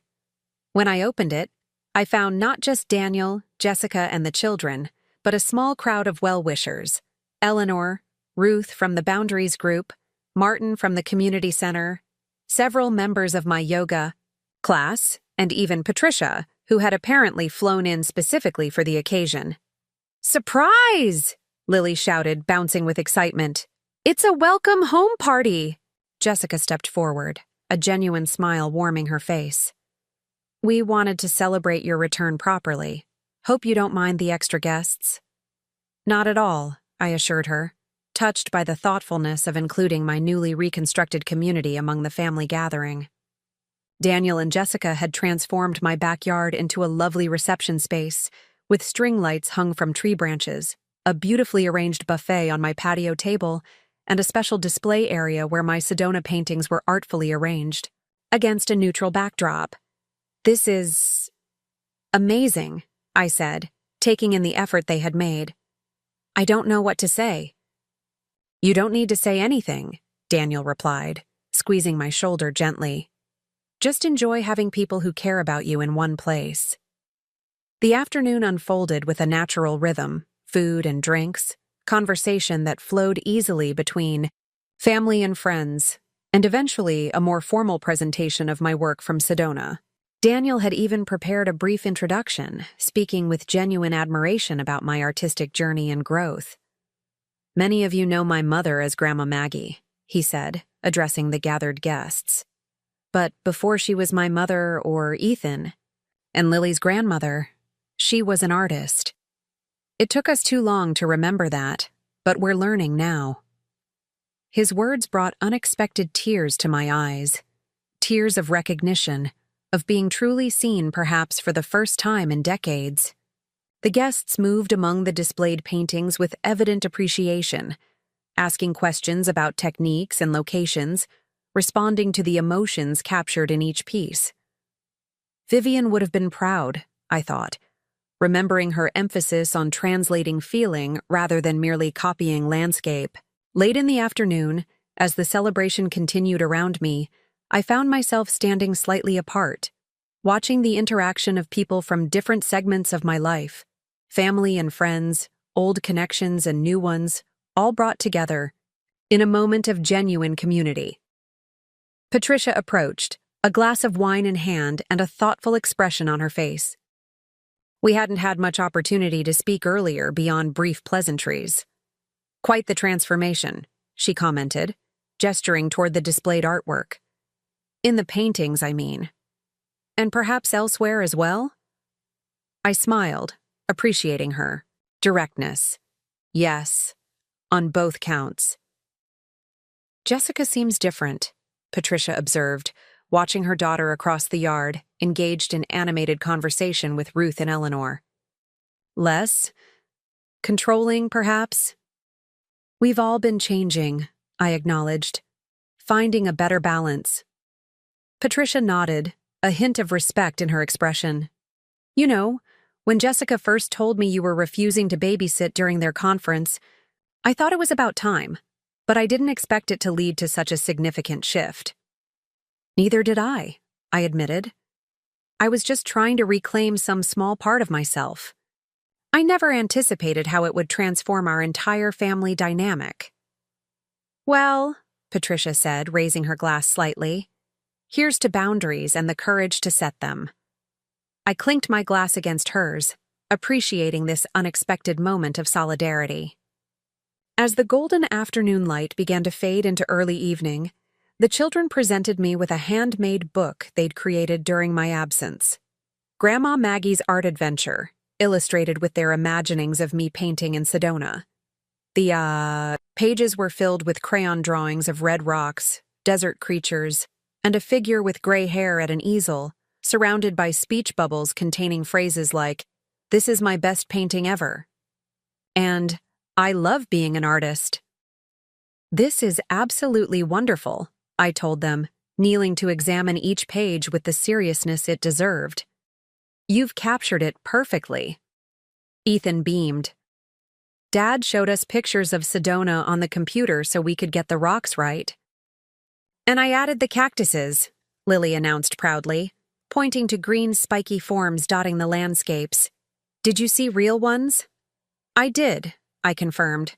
"And your drawings are excellent. In fact," I reached for the small wrapped packages I'd set aside earlier. "I brought you each something special." Their excitement over the paintings was everything I could have hoped for. Ethan examined his with analytical attention, asking questions about how I'd achieved certain effects, while Lily hugged hers to her chest, declaring it the most beautiful picture ever, and immediately planning where it would hang in her room. Jessica watched this interaction with a soft expression I hadn't often seen on her face. When the children ran off to show their treasures to other guests, she approached me. "Those paintings mean the world to them," she said. "They'll cherish them forever." "I hope so," I replied. "I painted them with so much love." A strange expression flickered across her face, something like realization mixed with regret. "That's what you've always given them, isn't it? Love, expressed in different ways. We just didn't always recognize it as such." The insight surprised me, coming from Jessica, who had always seemed more practical than philosophical. "Yes," I agreed simply. "Different expressions of the same love." She nodded, seeming to process this idea. "When you first started setting boundaries, I took it personally, as if you were withdrawing love along with availability. But that wasn't it at all, was it?" "Not at all," I confirmed. "If anything, having healthier boundaries has allowed me to be more genuinely present when I am with all of you." "I can see that now," she said. "The kids feel it too. They talk about special time with Grandma in a different way, not just as something frequent, but as something meaningful." As the evening progressed and guests gradually departed, I found myself sitting on the patio with Daniel, watching the last hint of sunset fade from the sky. The children were inside with Jessica, helping to gather leftover food and supplies. "You've created quite a life for yourself these past few months," Daniel observed, gesturing toward the departed guests.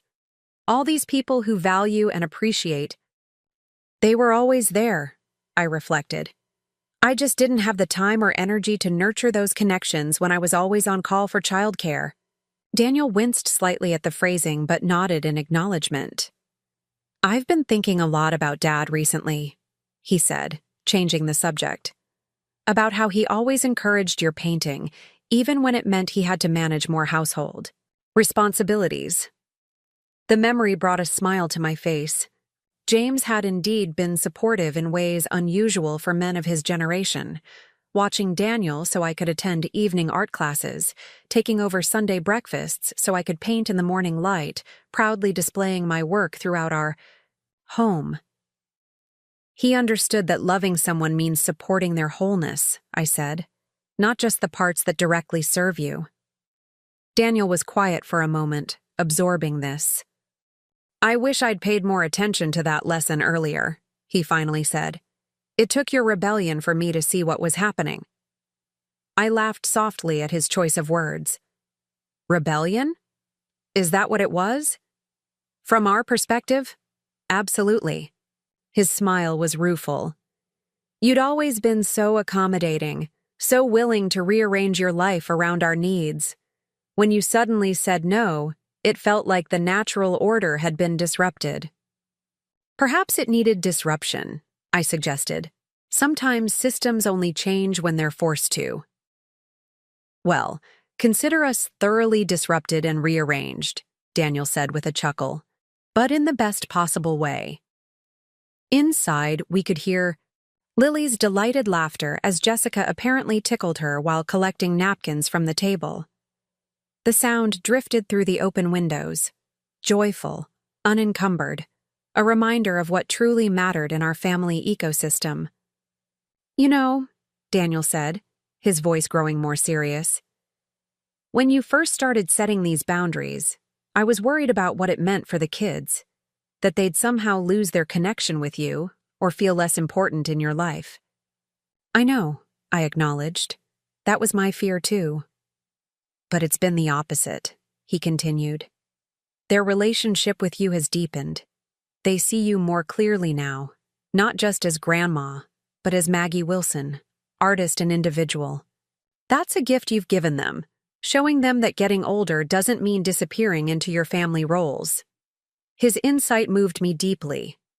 I hadn't considered this aspect, that by reclaiming my identity, I was modeling something valuable for my grandchildren about aging with purpose and self-respect. That means a great deal to me, I said softly. Thank you for seeing it that way. The following weeks settled into a new rhythm, one that balanced family connection with personal fulfillment in ways I couldn't have imagined a year earlier. The paintings from Sedona took pride of place in my home and inspired new work exploring local landscapes with the techniques and insights I'd gained. Daniel and Jessica maintained their commitment to more structured childcare arrangements, relying on after-school programs and regular babysitters for most of their needs. When they did ask for my help, it came in the form of genuine requests rather than expectations, always with proper notice and an understanding that I might decline. More, surprisingly, they began including me in their lives in new ways that had nothing to do with childcare. Jessica invited me to attend a gallery opening featuring artists she'd discovered through her real estate connections. Daniel asked for my input on a creative marketing campaign his firm was developing. These gestures recognized aspects of me, beyond my grandmother role, my artistic eye, my professional experience, my perspective as a woman who had lived through decades of cultural change. The children and I established our own special traditions. Every other Saturday became art morning with Grandma, when they would come to my studio for lessons and creative exploration. Lily showed a natural talent for color and expressive brushwork, while Ethan gravitated toward precise architectural sketches and landscapes with mathematical perspective. Their developing skills and enthusiasm reminded me of my own childhood discoveries in art, creating a beautiful thread of continuity across generations. When autumn gave way to winter, Ruth invited me to lead a special session at the Golden Years Center focused on creative expression as a form of self-reclamation. Standing before the group, many of whom had supported me through my boundary-setting journey, I felt a sense of coming full circle. Art and boundaries might seem unrelated, I told them, displaying some of my before and after work for comparison. But both require the same essential skills, the ability to see clearly, to make deliberate choices about what to include and exclude, and to honor your own vision even when others don't initially understand it. The session sparked considerable discussion, with many participants sharing their own experiences of reclaiming creative pursuits or other aspects of identity that had been submerged beneath family obligations.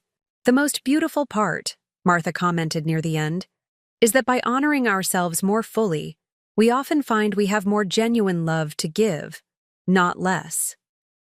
Her observation perfectly captured my experience. By stepping back from constant availability and cultivating my own interests and community, I had actually deepened my capacity for meaningful connection with my family. The grandmother who painted with Ethan and Lily on Saturday mornings, fully present and sharing her authentic passion, gave them something far more valuable than the perpetually available babysitter who had put her own interests aside. When the Christmas holidays approached, bringing their usual potential for family tension and expectation, I found myself far less anxious than in previous years. The clearer boundaries had created space for more thoughtful planning and communication. "We'd love to have you for Christmas Eve dinner," Jessica said during a phone call in early December. "Around 5. That would give you Christmas morning to yourself, which I remember you mentioning you enjoyed." This consideration for my preferences, something that would have been unthinkable a year ago, touched me deeply. "That sounds perfect," I agreed. "I'll bring my cranberry orange bread that Daniel loves. And would you be open to doing a special art project with the kids that afternoon before dinner?" she asked. "They want to make gifts for their teachers, and they insisted only Grandma could help them do it properly." I smiled at the request. Specific, time-limited, and centered on something I genuinely enjoyed sharing with the children. I'd be delighted to. On Christmas Eve morning, I woke early to the soft hush of unexpected snowfall, the first white Christmas our area had experienced in nearly a decade. Standing at my studio window, watching large flakes drift past the glass and settle on the oak tree branches, I felt a profound sense of contentment. The year had brought challenges and changes I couldn't have anticipated, requiring courage I wasn't always sure I possessed. There had been difficult conversations, uncomfortable moments, and periods of doubt. But standing in my art studio, surrounded by my work and looking forward to a day balanced between solitude and family connection, I knew with certainty that every difficult step had been worthwhile. I picked up a brush and a small canvas, inspired to capture the snow-draped oak tree before heading to Daniel and Jessica's later that day. As I mixed colors and made the first tentative strokes, I thought about everything the past year had taught me, about boundaries and balance, about healthy love and authentic connection, about the courage to reclaim oneself after years of self-erasure. The painting took shape beneath my brush, the sturdy trunk of the oak tree standing firm against the winter sky, its branches both bearing the weight of snow and reaching upward toward light. It seemed an apt metaphor for my own journey, rooted in family connection while still growing toward personal fulfillment, flexible enough to bear life's burdens without being defined solely by them. When the painting was finished, I stepped back to evaluate it. It captured exactly what I'd hoped: resilience, beauty, and the quiet dignity of something that had weathered many seasons yet continued to grow and thrive. I decided to bring it with me that evening, a gift for Daniel and Jessica, a symbol of everything we had learned together about the strength that comes from honoring both roots and branches, both connection and separation, both giving and receiving. As I carefully wrapped the small canvas, I thought about the title that had come to mind while painting: Growing Season. Because that was what this year had been, despite its challenges and uncomfortable transformations, a season of genuine growth for all of us. Later, as I drove through the snow-dusted streets toward my son's home, Christmas gifts and art supplies carefully packed beside me, I felt a deep gratitude for the difficult no that had started this journey. By standing up for myself in that pivotal moment, I had ultimately given my family something far more valuable than unlimited childcare. I had given them the gift of knowing me fully, of establishing healthier patterns that would serve us all well into the future, and of modeling the courage to honor one's own needs even when facing resistance. The house came into view, warm lights glowing in the windows against the early winter dusk. I could see Ethan and Lily's faces pressed against the front window, watching for my arrival with visible excitement. As I parked and gathered my things, they burst through the front door, hurrying down the snowy path to meet me. "Grandma, it's snowing on Christmas!" Lily exclaimed, her face alight with wonder. "And we've been waiting all day for art time," Ethan added, reaching for my bag of supplies. Daniel appeared in the doorway, a warm smile on his face as he watched his children welcome me. Beyond him, I could see Jessica arranging something on the dining room table, her movements relaxed and unhurried. This was family, not perfect, still learning, occasionally stumbling, but growing together in ways that honored each individual while strengthening our collective bonds. This was what standing up for myself had ultimately created. Not distance, but a more authentic closeness. Not less love, but love expressed with greater intention and respect. "Merry Christmas," I said, embracing my grandchildren and moving toward the warmth of the home where my son waited. "I've been looking forward to this all day." And I had been, not with the sense of obligation or resignation that might have colored such gatherings in the past, but with genuine anticipation and joy. Because now I came to them as my whole self. Maggie the grandmother, yes, but also Maggie, the artist, Maggie the individual, Maggie the woman who had found the courage to reclaim her right to a balanced life. That, perhaps, was the greatest gift of all, the freedom to love from a place of wholeness rather than depletion, to give from choice rather than obligation, to be not just needed, but truly seen. It had begun with a simple, difficult no, but had blossomed into something far more profound, a resounding, joyful yes to life on more authentic terms. Up next, you've got 2 more standout stories right on your screen. If this one hit the mark, you won't want to pass these up. Just click and check them out.